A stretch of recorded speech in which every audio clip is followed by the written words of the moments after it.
voilà, connect the dots. En français encore. Il faut être bilingue. Euh, je suis avec Will, le policier de l'évangile. Oui, man. Très intéressant. Il faut pas que tu m'expliques l'origine de ce nom. Bon, en 2020, euh, il y avait un problème dans les églises, ce qui fait qu'il y avait beaucoup de scandales. Et puis, il y a eu confinement, ce qui fait que beaucoup de gens ne partaient pas à l'église. Et on a décidé de commencer à parler de Dieu, à motiver les gens sur Internet. Il y avait des jeunes chrétiens qui avaient besoin d'un mentor pour leur parler de Dieu parce que les pasteurs n'étaient plus disponibles. Il y a des pasteurs qui n'avaient pas de Facebook, tout. Donc nous, on a commencé à parler de Dieu et à remettre les choses de Dieu en ordre. Et pendant ce temps, on encourageait les jeunes à avancer, à chercher Dieu, à pouvoir faire les choses de Dieu. Et on s'est dit, policier de l'évangile, c'est mieux, parce que la police remet les gens qui roulent mal sur la route dans la voie. Un policier de l'évangile, ça veut juste dire ramener les pensées des hommes à la droiture. C'est comme ça que tu t'es retrouvé sur TikTok. Ouais, c'est comme ça que je me suis retiré sur TikTok. Je vis cette application où il y avait beaucoup de distractions, les gens dansaient, il y avait beaucoup de choses. Mais je me suis dit, je dois créer quelque chose que personne n'a pu créer. Alors, je vais créer des vidéos qui vont motiver des jeunes, qui vont motiver des personnes, afin qu'ils puissent venir suivre. C'est comme ça que j'ai commencé à faire des vidéos sur TikTok. Mais avant, j'étais déjà sur Facebook et sur YouTube.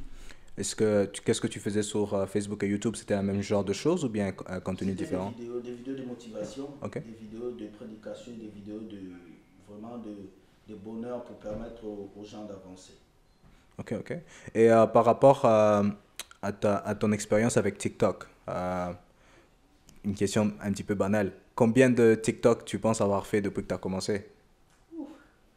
Peut-être 3000 et quelques. 3000. Ouais. Et à quel moment est-ce que tu as fait un TikTok que tu t'es dit, ah, tous ces gens-là regardent, qu'est-ce qui se passe? Ou t'étais Euh, pas surpris du tout comme, ah ben, non, en fait, j'étais surpris quand j'ai atteint 5000 abonnés. ok. Parce qu'apparemment, j'avais 100 abonnés et puis je continuais toujours dans les TikTok. Et il y a ma fiancée qui m'a dit, continue, tu vas atteindre un niveau supérieur. J'ai dit, niveau supérieur, continue encore. Je continuais et quand j'ai atteint 5000, ça m'a poussé. Après, j'ai commencé à faire encore, j'ai atteint 10 000. C'est quand j'ai atteint 100 000 abonnés que j'ai compris vraiment que les gens prenaient ça au sérieux. Et les gens ont commencé à m'appeler, on a vu ta vidéo dans tel WhatsApp, on a vu ta vidéo ici, je peux aller au boulot. Il y a un ami qui me dit, ma cousine a mis ta vidéo, j'ai dit que je te connais. C'est comme ça que j'ai pris ça au sérieux, j'ai commencé à travailler sur ça. Et c'est quelle la personne la plus, comment je peux dire, que tu t'attendais pas? Je sais pas, je sais pas, t'es à Costco, t'achètes quelque chose, tu mets du gaz, et quelqu'un va te dire, hey, je t'ai vu Ouais, sur TikTok. c'est une dame qui me regardait, elle était avec sa fille. Et puis après, je me retourne, elle dit, je t'ai déjà vu là, je t'ai déjà vu. Je dis, ouais, mais je t'ai vu quelque part, TikTok. Je dis, ouais, j'étais étonné de voir ça. Et c'est devenu comme une habitude aujourd'hui de faire des vidéos. Et puis les gens publient. Et puis il y a des gens qui me disent, j'ai vu ta vidéo, il y a ma cousine qui est en Chine qui a publié ça. Wow. J'ai vu ta vidéo, ma cousine qui est en Afrique. Donc c'est Et c'est quoi que tu as comme, bon, qu'est-ce que tu ressens quand il y a des gens que tu ne connais pas qui te disent ce genre de choses? ben, je ressens la grâce et puis je ressens une faveur de Dieu dans ma vie parce que je suis quelqu'un qui a été beaucoup méprisé.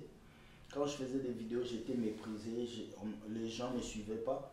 Et aujourd'hui, ce n'est plus moi qui demande aux gens de partager les vidéos, c'est eux-mêmes qui les partagent. Je sens une grâce et je sens un poids de pouvoir tout le temps apporter le bonheur aux personnes. Parce qu'il y a des matins où les gens se réveillent, ils vont sur ma page TikTok juste pour voir une vidéo qui va les motiver. Pour moi, je me sens gracié et puis je me sens heureux de pouvoir être peut-être une voix par laquelle beaucoup de personnes auront un soulagement. Ah, c'est très intéressant. Quand tu as commencé TikTok, évidemment, tu t'attendais pas à ça. Ouais. Mais tu as dit que tu as commencé avec un groupe Ouais. de l'église. Est-ce que le reste des gens le font toujours ou bien c'est plus ou moins Ouais, juste le toi-même? reste des gens ne le font plus parce qu'ils se sont découragés. Moi, j'ai été persévérant et en fait, je me suis mis dedans à 100%. J'ai pris des jours, des heures, j'ai même payé des cours de montage vidéo. Wow, J'ai même monté un studio wow. chez moi pour faire des vidéos. Donc, j'ai pris ça comme comme ma passion générale. Ça, c'est par rapport au fait. Est-ce que tu penses que le fait que tu faisais des YouTube auparavant et Facebook était déjà actif, ça t'a permis de pouvoir avoir un petit peu plus de persévérance que ces gens qui n'avaient pas ça? Oui, je pense Avec Facebook, où j'avais déjà peut-être atteint dans les 50 000 personnes qui me suivaient, avec YouTube qui a 55 000 abonnés, Mhm, je pense que quand je fais mes vidéos, je mets le nom de policier d'Évangile en bas, ce qui mhm. fait que les gens suivent. Je crois que ça m'a avantagé aussi d'avoir l'habitude d'être devant la caméra et de pouvoir mieux faire mes textes. C'est ça. So, techniquement, tu étais en train de t'entraîner avec YouTube et Facebook pour que tu exploses avec TikTok. Tu as tout compris. Ça, c'est très intéressant comme Ouais. processus. C'est parce qu'il y a il y a comment je veux dire, on prend certaines de nos accomplissements, certaines choses qu'on fait complètement par hasard en pensant que ça compte pas. Tout ce que tu fais compte. Ouais. Et à un moment, les leçons que tu as appris, que tu le saches consciemment ou pas consciemment, vont revenir et tu peux les utiliser dans toutes tes activités tous les jours. Et une chose que j'aime avec les médias sociaux, malgré que je ne les utilise pas du tout, c'est que j'aime avec ça, surtout des gens qui réussissent dessus, c'est le travail. Parce que pour certaines personnes, tu as fait une vidéo, c'est une minute ou quelque chose comme ça, mais ils ne savent pas le travail qu'il y a derrière. La pensée, l'idée à bord, préparer l'idée, préparer les textes. Combien de fois tu fais combien de takes, combien de fois tu fais pour que ça ne fonctionne pas, combien de temps tu passes à edit le vidéo, parce que pour eux, c'est juste la minute qu'ils ont et qu'ils regardent, et puis ils sont passés. Est-ce que tu peux un petit peu nous parler un petit peu de ce processus où ça, Ouais. de l'idée dans la tête jusqu'à ce que moi je regarde sur mon téléphone? Moi, je n'écris pas en fait. Moi, je n'écris pas mes textes. Ça peut te sembler bizarre, mais je n'écris pas un texte avant de faire une vidéo. J'allume ma caméra, je dis ce qui m'arrive en tête. Tous mes TikTok n'ont jamais été préparés. À chaque fois que je prépare une vidéo, je n'arrive pas à le faire. Mm. Donc, et là où je souffre plus, c'est côté montage. Donc il faut monter et puis il faut avoir l'inspiration. Moi, souvent, l'inspiration, ça arrive sur place. Je peux voir une situation dans ma voiture, je gare, je pars. Tu vois, c'est comme ça. Je pense que quand on reçoit l'inspiration au même moment et qu'on passe à l'acte, c'est plus mieux que quand on doit écrire ou préparer un plan. Mais je passerai à ces niveaux, je dois préparer les choses, ça va arriver. Bon, moi personnellement, un petit peu comme toi, j'écris rien. J'aime pas la sensation d'écrire parce que je pense que ça prend un petit peu, comment ça s'appelle? Ça prend un petit peu d'authenticité de ton idée parce que là maintenant tu essaies de, surtout si par exemple tu écris en français, tu vas te retrouver à te battre avec la grammaire. La grammaire, Oh, et c'est entre-temps, chaud. l'idée est partie. Ouais. Là, tu commences à est-ce que ça s'accorde avec ça? Là, J'ai perdu beaucoup de tu vidéos perds le comme temps. ça. Yeah, tu perds beaucoup de temps en faisant ce genre de choses. Mais parle-nous un petit peu de tes origines. Ok. Parce que je vois ton shirt qui est très africain. Ouais, c'est très africain. Je voudrais un petit peu savoir un petit peu tes origines, d'où tu viens et tout ça. Ok, je suis d'origine africaine. J'avais remarqué ça. Bon, je suis congolais d'origine et je suis né au Congo en 1900 quelque chose. Moi, Namboka. Ouais, moi, en Mboka, ma casse, mon thème, peace and love. Donc, mes parents nous ont fait grandir un peu en Afrique de l'Ouest, où j'ai fait plusieurs pays. J'ai fait le Sénégal, le Ghana, la Côte d'Ivoire, mais j'ai grandi plus au Bénin et en Côte d'Ivoire. C'est de là que j'ai quitté pour arriver ici en 2010-2011 au Canada avec ma famille. Et c'est comme ça que j'ai pu émerger et je suis là aujourd'hui. Et c'est quelles sont comment je peux dire, les expériences positives que tu pourrais attacher je vais pas dire attacher ça à TikTok, mais attacher à ce que tu fais maintenant par rapport à ce que tu as vécu pendant parce que tu as dit que tu as fait le Sénégal, le Le Bénin, Sénégal, le Bénin, le Burkina, le Mali, la Côte ça c'est d'Ivoire, beaucoup de pays ça. Mauritanie, Ça c'est tous les francs. Ghana. Ça c'est tous les francs CFA ça. Ouais, c'est tous les Français.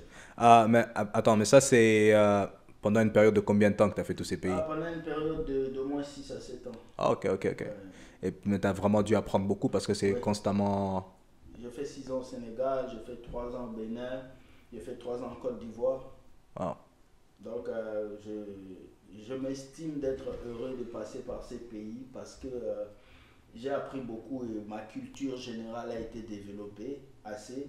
Je pense que c'est ça aussi qui fait que j'ai de la fleur d'attirer d'autres nations à suivre mes vidéos parce que quand je vais dans certains TikTok, je trouve que c'est un Congolais, il attire que des Congolais, il parle qu'en lingala. Oui, si on m'a dit de parler en lingala dans mes vidéos, mais je pense que ce serait mieux à parler en français parce que j'ai été j'ai été initié à parler en français pour attirer plus de gens et ne pas seulement centrer mon TikTok que pour des Congolais, mais c'est pour tout le monde. C'est clair que ton expérience dans ces pays-là te sert aujourd'hui.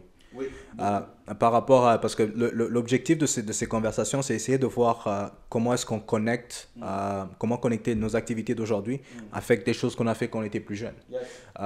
Quelle expérience, selon toi, une anecdote, si tu veux partager, Ok. que tu as eu dans ta jeunesse qui t'a vraiment comme, tu trouves que ah, ça là et ça, c'est pour ça. Ben, ce que je veux dire, c'est lorsque j'étais seul au Ghana, je devais aller à Londres. Quelqu'un m'a amené au Ghana et puis m'a abandonné. Hmm. À l'âge de 16 ans, j'étais seul dans un pays où je ne parlais pas l'anglais. J'ai dormi dans la rue pendant une semaine. Wow. Et j'ai dû draguer une femme C'est toujours comme ça que ça se qui passe. travaillait dans un super centre d'intérêt. Comment est-ce que tu dragues une femme quand tu parles pas Ben, anglais? elle était étudiante franco-anglophone, Ah. donc je passais devant elle, elle était belle, tu vois. Hmm. Et puis à chaque fois, je Mais dis, ça, c'est pendant que tu dormais dehors, tu l'as trouvée belle. ouais, moi, écoute, il faut oser dans la vie. Ah, c'est Moi, comme ça si qu'on arrive se là. passe comme ça qu'Obama a eu Michelle Obama, c'est pas ça. Ça, c'est vrai. Ah ouais, voilà. Donc j'ai osé, je me suis approché de la dame, à chaque fois j'allais là-bas, on causait. Et un soir, je lui ai dit, écoute, moi je suis broke, tu peux me laisser naviguer, je vais écrire à ma mère pour voir quelque chose. J'ai écrit à ma mère par email, j'étais bon côté informatique déjà. Ma mère m'a répondu, c'est là qu'elle m'a envoyé une somme d'argent et j'ai quitté le Ghana jusqu'au Sénégal. À l'âge de 16 ans, j'ai traversé la route et pendant tout ce temps, j'ai vraiment reçu beaucoup de messages. T'as laissé la femme derrière. Ah, je l'ai laissé, elle Ah. était comme un appât. Comme un vrai Congolais. Non, c'est pas ça. C'est pas. Écoute, il y a des femmes qui nous servent d'appât, il y a des femmes qu'on épouse, de la même chose qu'il y a des hommes qui nous servent d'appât. Yeah. Tu peux être un appât pour une autre personne pour créer une élévation. Quelqu'un peut passer par toi pour être élevé. Absolument. Cela ne veut pas dire que cette personne t'a utilisé. Non. Tu sais, en anglais, on dit if you're not useful, you're useless. Ah, So, il faudrait que tu aies une utilité, quoi Toujours. qu'elle soit. toujours. Sinon, tu sers à rien. Donc moi, c'est ce qui est arrivé pour moi. Cette fille a été un appât pour moi pour que je puisse avancer. Et je pense qu'aujourd'hui, on doit être comme ça dans la vie. On doit savoir saisir les opportunités et devenir quelqu'un. Ces expériences de la vie m'ont appris à devenir un homme. Malgré les déceptions, aujourd'hui, je suis devenu ce que je suis devenu et je suis heureux de mon passé parce que ça m'a appris à devenir un homme et à pouvoir transmettre le message aux gens qui m'entourent. Hmm. Pour revenir un petit peu sur ton TikTok, parce que tu as dit que tu voulais créer un message qui est engaging, que les gens puissent avoir des débats, avoir des conversations. C'est lequel des sujets que tu as abordés qui, selon toi, a mis le feu? Ah ben, ce sont des sujets de couple, Ah, sujets de relations. comme toujours. Sujet de relation de couple parce qu'on a remarqué qu'il y a beaucoup de couples qui se divisent, surtout des couples jeunes. Et on a vu qu'il y avait beaucoup de choses dedans qui faisaient qu'un couple peut se diviser. Il y avait des côtés finances, côté manque de préparation, manque de stabilité, toutes ces choses, ça crée beaucoup de séparation dans le couple. Et un autre sujet, c'était le sujet de choix de partenaires. Hmm. Donc il y avait tout ça, ce sont ces sujets-là qui marchent plus. Et faire sortir ce que les gens pensent que c'est secret, moi je fais sortir ça en public. C'est quoi le choix de partenaire en public? Vas-y, raconte. Ben écoute, quel tu choisis? Non, ben, c'est quoi le sujet quand tu dis de parler de Ben, choix de choix de partenaire? par exemple, il faut parler de la compatibilité. Le lion ne pousse pas, le lion ne pousse pas une poule. Mm. Le lion doit épouser une lionne. Mm. Donc beaucoup de gens se marient à cause des choses physiques et non par compatibilité. On doit être compatible avant de se mettre en relation. Compatible dans nos visions, compatible dans la vie, compatible dans nos activités, c'est important. Parce qu'un un couple incompatible ne peut pas avancer. Tu comprends? Yeah, évidemment. Moi, c'est comme ça que je vois. Il y a plusieurs critères pour choisir son partenaire. Mais ce que je peux dire, c'est qu'il faut se laisser guider par Dieu et ne pas être pressé. Ce sont des conseils que moi je donne aux gens. Ça, c'est très bien. Moi, je pense la même chose. Juste pour avoir, parce que je sens que tu as, comment je peux dire, tu as vécu beaucoup d'expériences et que tu as vu beaucoup de choses, surtout. Et je voulais savoir, dans le processus dans lequel tu es rendu maintenant, c'est quoi la vision à long terme avec, parce que tu as dit que tu as 200 000 followers. C'est quoi la vision que tu as à long terme ou à court terme avec TikTok ou avec les médias sociaux? À long terme, c'est atteindre plus de personnes. motiver plus de personnes, donner l'espoir à plus de personnes et voir chaque jour des gens se retrouver dans la vie. J'ai le bonheur quand je reçois des messages chaque matin, quelqu'un me dit William, j'étais chômeur, je me suis battu à cause d'un message que tu as partagé, j'ai trouvé un emploi. J'étais une fille frivole, à cause de tes messages, je me suis calmé. J'étais un homme qui ne payait pas le restaurant, je commence à payer, des dédicaces à quelqu'un, et puis c'est tout.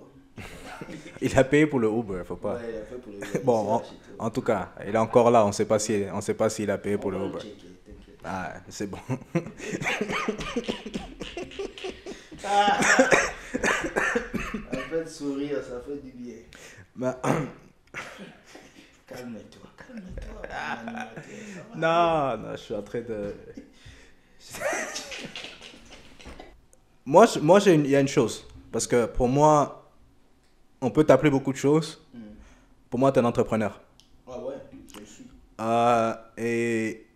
Quand quelqu'un qui entreprend, surtout en général, c'est pour générer de l'argent. Ben ouais. So, avec TikTok, pour quelqu'un qui ne connaît pas, est-ce qu'il y a des possibilités de générer de l'argent avec ton contenu, ou est-ce que c'est quelque chose que toi tu exploites ou pas ou... Il y a plusieurs manières de générer de l'argent sur TikTok. D'abord, ceux qui sont en Europe sont payés par vue. Il y en a qui font juste TikTok, ils ne travaillent pas, ils gagnent de l'argent sur TikTok. Ceux qui sont au Canada ne gagnent pas l'argent sur TikTok. Yeah. J'ai entendu parler de ça, j'ai pas trop compris parce qu'il y a quelqu'un qui m'a expliqué que pour je sais pas c'est quoi les lois au Canada qu'il faut changer. Oui, mais quand tu atteins 200 et quelques mille abonnés, ils ont élargi les lois. Ça veut dire que tu peux faire des promotions et les gens peuvent te donner des cadeaux dans tes vidéos. Ok. Donc moi, si tu ne peux pas être rémunéré par TikTok, tu peux avoir des cadeaux pendant que tu fais des lives. Donc les gens peuvent te donner 2, 3 dollars, 4 dollars, mais ce n'est pas vraiment beaucoup là. So, si je comprends bien, si tu étais en France, avec ce que tu fais, avec le nombre de vues que tu as, par exemple, tu n'aurais pas nécessairement, comme tu ferais de revenus juste en postant des TikTok. Mais c'est quoi le truc avec les lois au Canada? Pourquoi est-ce qu'ils ne permettent pas? C'est juste spécifique au Canada ou c'est quoi? Ils n'ont pas signé de partenariat. Avec TikTok? Avec TikTok, il y a un partenariat, il y a un fonds qu'on appelle le fonds des créateurs. C'est sur TikTok, c'est un fonds, c'est une somme d'argent que TikTok a mise en place pour payer les créateurs de TikTok, les meilleurs, ceux qui arrivent à un niveau élevé. Alors, toi, les meilleurs sont en Europe et moi, je suis parmi les meilleurs. Ah, t'es le meilleur que je connais. Ah ben, on va voir, on va essayer. Par humilité, peut-être, on verra. C'est clair, j'en connais 2 TikTokers. Je ne suis pas encore arrivé là où je vais arriver, mais on va y arriver. Voilà, donc ces fonds-là sont libérés pour ceux qui sont en Europe, mais dans les jours à venir, on va libérer ces fonds pour ceux qui sont au Canada. Mais ceux qui sont au Canada gagnent de l'argent avec les placements des produits. Ok. Par exemple, une personne a une boutique, moi je fais une vidéo et puis j'affiche son logo, il peut payer sur cette vidéo-là. Ok. Et là, c'est la personne le produit que tu places, c'est eux qui te paye. Ok. Mais dans le fund que tu as dit de TikTok, c'est TikTok qui te paye parce que tu fais vidéo. Mais c'est les seuls qui font ça, oui, parce que les autres font pas ça. C'est très gentil de leur part. Ah ouais? Parce que moi, personnellement, j'ai toujours trouvé que pour les gens qui font Snapchat ou même Instagram, live et tout ça, le contenu que tu fais, tu crées du contenu pour eux. Tu crées un produit pour eux que toi, tu ne contrôles pas du tout. Ça les appartient totalement. Ils vont te dire, oui, ça va disparaître après X amount de time. Mais non, ça reste dans leur database. Et je dis toujours parce que, par exemple, j'ai des amis qui utilisent Snapchat depuis 2013 comme personne n'utilisait et qui ne savaient même pas c'était quoi. Et si ces personnes-là avaient l'opportunité de pouvoir prendre le collage de tout ce qu'ils ont fait comme Snapchat, ils nous font un documentaire de fou. Mais ils n'ont pas accès à ça, ils n'ont pas droit à ça, ils ne peuvent pas générer de l'argent avec ça. Voilà pourquoi j'ai dit à tous ceux qui sont dans les réseaux sociaux, développez votre connaissance. Ne restez pas que sur TikTok. Ayez plusieurs réseaux sociaux, ayez plusieurs choses à faire. Vous voyez, c'est important. Surtout nous qui sommes jeunes, on a la chance aujourd'hui d'avoir Internet. L'Internet, c'est la clé aujourd'hui. Donc moi, j'aimerais dire à tous ceux-là, l'Internet, c'est notre clé. Aujourd'hui, avec Internet, moi, si je mets une vidéo ici au Canada, ma vidéo arrive en Chine en quelques minutes. That's crazy. Donc, ça fait qu'aujourd'hui, vous pouvez arriver très loin sans vous déplacer. Donc saisissez cette occasion et battez-vous pour devenir des meilleurs parce que le monde n'acclame que le meilleur. Absolument. Voilà. Absolument. Et même si ça, on pourrait considérer ça comme un conseil, mais quel autre conseil que tu donnerais à quelqu'un qui commence TikTok ou qui commence Facebook, qui commence YouTube, qu'est-ce que tu leur dirais? Je dirais 2 mots. foi et persévérance. Foi parce que tu dois croire en toi, tu dois croire au Dieu qui a mis ses talents en toi, tu dois croire que le monde ne va pas croire en toi. Yeah, ça c'est vrai. C'est clair, le monde ne va pas croire en toi. Yeah. Sur 100% des personnes qui sont autour de toi, 98 vont valider ce que tu fais, 1% vont te soutenir et l'autre 1% seront douteux. Il n'y a que toi qui peux accomplir ce que tu veux. Alors, deuxième mot, c'est la persévérance. La persévérance, je vais faire cette anecdote sur le baobab. Quand d'autres arbres tombent, le baobab ne tombe pas. Pourquoi? Parce que le baobab tire ses racines de loin. Le baobab peut pousser ici et ses racines vont jusque dans l'autre rue. Soyons des baobabs, ne soyons pas des arbres. Si nous sommes des baobabs, tirons nos racines de loin, tirons nos racines de notre passé, de ce que nous avons vécu. Connect the dots. Voilà, connecte. Parce que si toi tu abandonnes aujourd'hui, il y a des gens qui sont derrière toi qui vont abandonner. Absolument. Je suis un grand frère de beaucoup de frères. J'ai 2 petits frères, j'ai 3 petites sœurs, j'ai une nièce. Alors si moi j'abandonne, ma nièce va abandonner. À chaque fois que ma nièce regarde mes directs, elle danse devant le téléphone parce qu'elle voit son oncle qui fait de grandes choses. Alors tant que je sais qu'il y a des gens derrière moi, je ne lâcherai pas. Alors vous, ne lâchez pas vos rêves. Accrochez-vous jusqu'à la fin. Même s'il faut mourir, mourrez pour vos rêves. C'est très, très, très important comme message. Je veux juste revenir sur quelque chose que tu as dit par rapport au fait que les gens, ton entourage, les gens qui sont autour de toi, ne croient pas nécessairement en toi. Ça m'est arrivé. Et moi, je dis toujours que, même une chose, il ne faut même pas les dire qu'est-ce que tu essaies de faire. Parce que, crois-le ou pas, il y en a qui vont, dans leur tête, ils commencent à pousser de l'énergie négative pour que ce que toi tu cherches n'arrive pas. Yes. You know? C'est bizarre. Ils ont, au lieu d'utiliser cette énergie pour eux-mêmes, parce que moi, si tu viens, tu me donnes une idée ou je te vois faire quelque chose, je me dis, mais comment il fait? C'est ça. Je ne vais pas m'asseoir à ça. Ah, il faut que lui, non, son affaire là, c'est TikTok, elle a fait 5000 vues. Non, la prochaine, il faut que ça fasse 100. Ah, il a fait 100 vues, yes. Mais comment est-ce que tu as une victoire quand quelqu'un ne réussit pas? Mais ce que je voulais dire, c'est par rapport à ton environnement. Qui sont les personnes, tu n'as pas besoin de nommer leur nom si tu ne veux pas, qui t'ont permis de pouvoir persévérer? Bon, les personnes qui m'ont permis, c'est d'abord ma fiancée. Ma fiancée qui m'a permis de persévérer. C'est elle qui a vraiment poussé TikTok. Ça veut dire qu'il a bien choisi. J'ai failli même la perdre parce que je faisais tellement de vidéos qu'on n'avait plus le temps de se voir. Et elle m'a soutenu. Je suis vraiment heureux de la voir dans ma vie. C'est une personne fantastique.